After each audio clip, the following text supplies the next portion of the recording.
La celiaquía es una enfermedad muy compleja.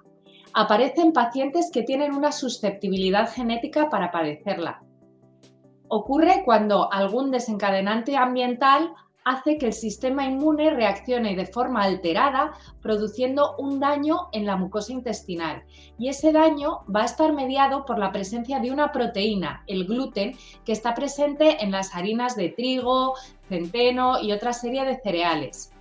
Y cuando una persona que ha desarrollado la enfermedad celíaca se expone a esta proteína, al gluten, va a desarrollar un daño en la mucosa que con el tiempo va a acabar atrofiándose, condicionando el desarrollo de déficits nutricionales y síntomas digestivos como puedan ser la distensión abdominal, la diarrea, la dispepsia, entre otros muchos.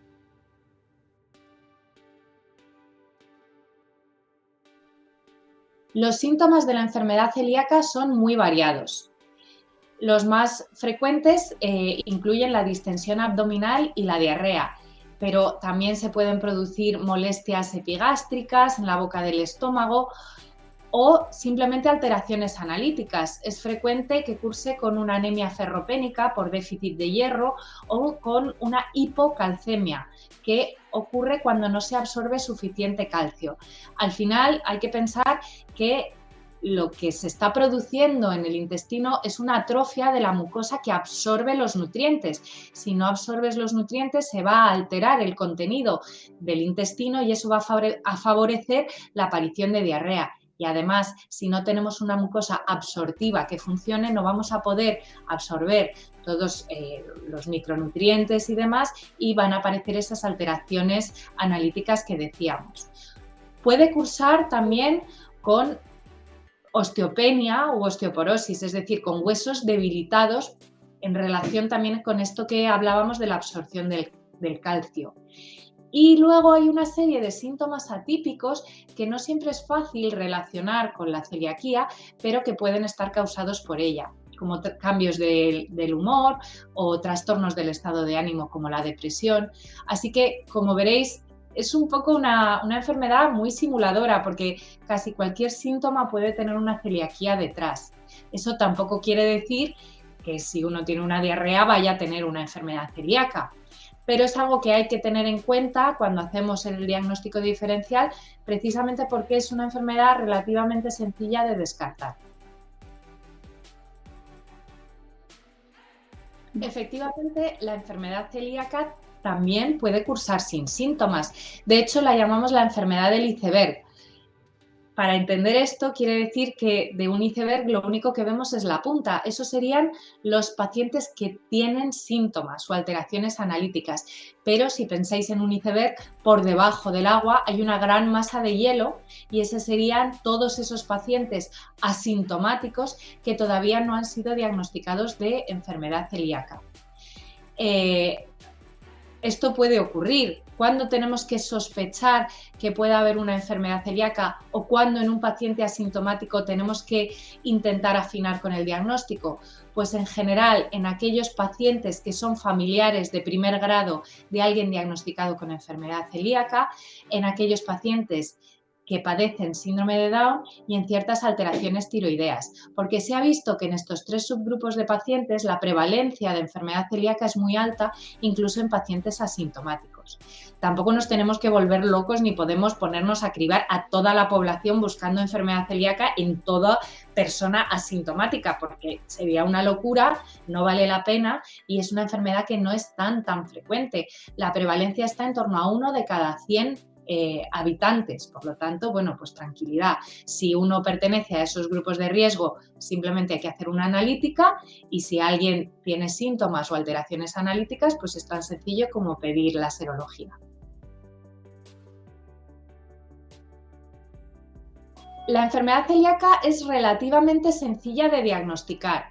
En un primer paso hay que hacer una analítica de sangre. Tenemos que buscar unos anticuerpos muy sensibles y muy específicos que se llaman antitransglutaminasa. Estos son los primeros anticuerpos que vamos a solicitar. Cuando son positivos, nos hacen sospechar mucho la presencia de enfermedad celíaca.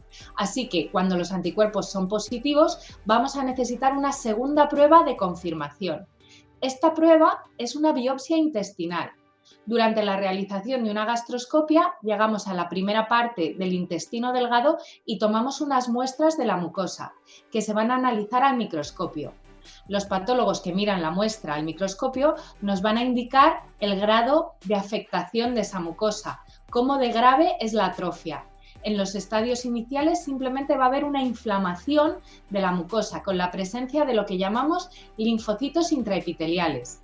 Y a medida que la enfermedad progresa y la afectación de la mucosa es más grave, va a ir apareciendo una atrofia progresiva hasta las fases más graves que cursan con una atrofia completa de la mucosa.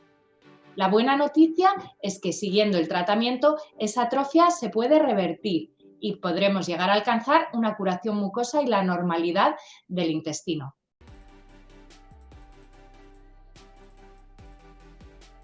El único tratamiento definitivo para la enfermedad celíaca es una dieta exenta de gluten de por vida. Es decir, aquellos pacientes diagnosticados con enfermedad celíaca no pueden volver a ingerir gluten el resto de su vida.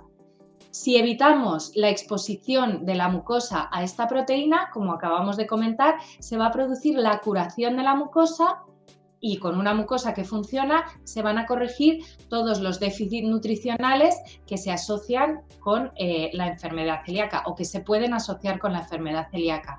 Y asimismo van a mejorar los síntomas digestivos que decíamos antes, la distensión, la diarrea, etcétera. ¿En qué afecta al día a día de una persona con celiaquía? Pues obviamente se tiene que adaptar a una dieta sin gluten. Esto supone pues, que tiene que cambiar el tipo de harinas que come, va a poder tomar harinas de arroz, de maíz, de tapioca, esas son las principales que están permitidas. Y además va a tener que tener una serie de precauciones para evitar la contaminación cruzada, para evitar que en su convivencia diaria con miembros de su familia se pueda producir una contaminación de sus propios alimentos con los que consuma la familia que no sea celíaca y que sí que pueda tomar gluten. Para ello es importante, por ejemplo, guardar los productos libres de gluten en un espacio propio, en un armarito propio de la cocina. O si eso no es viable, guardarlos en el estante de arriba para evitar que las posibles migas de un producto con gluten caigan sobre el producto sin gluten en caso de que lo hagamos al revés.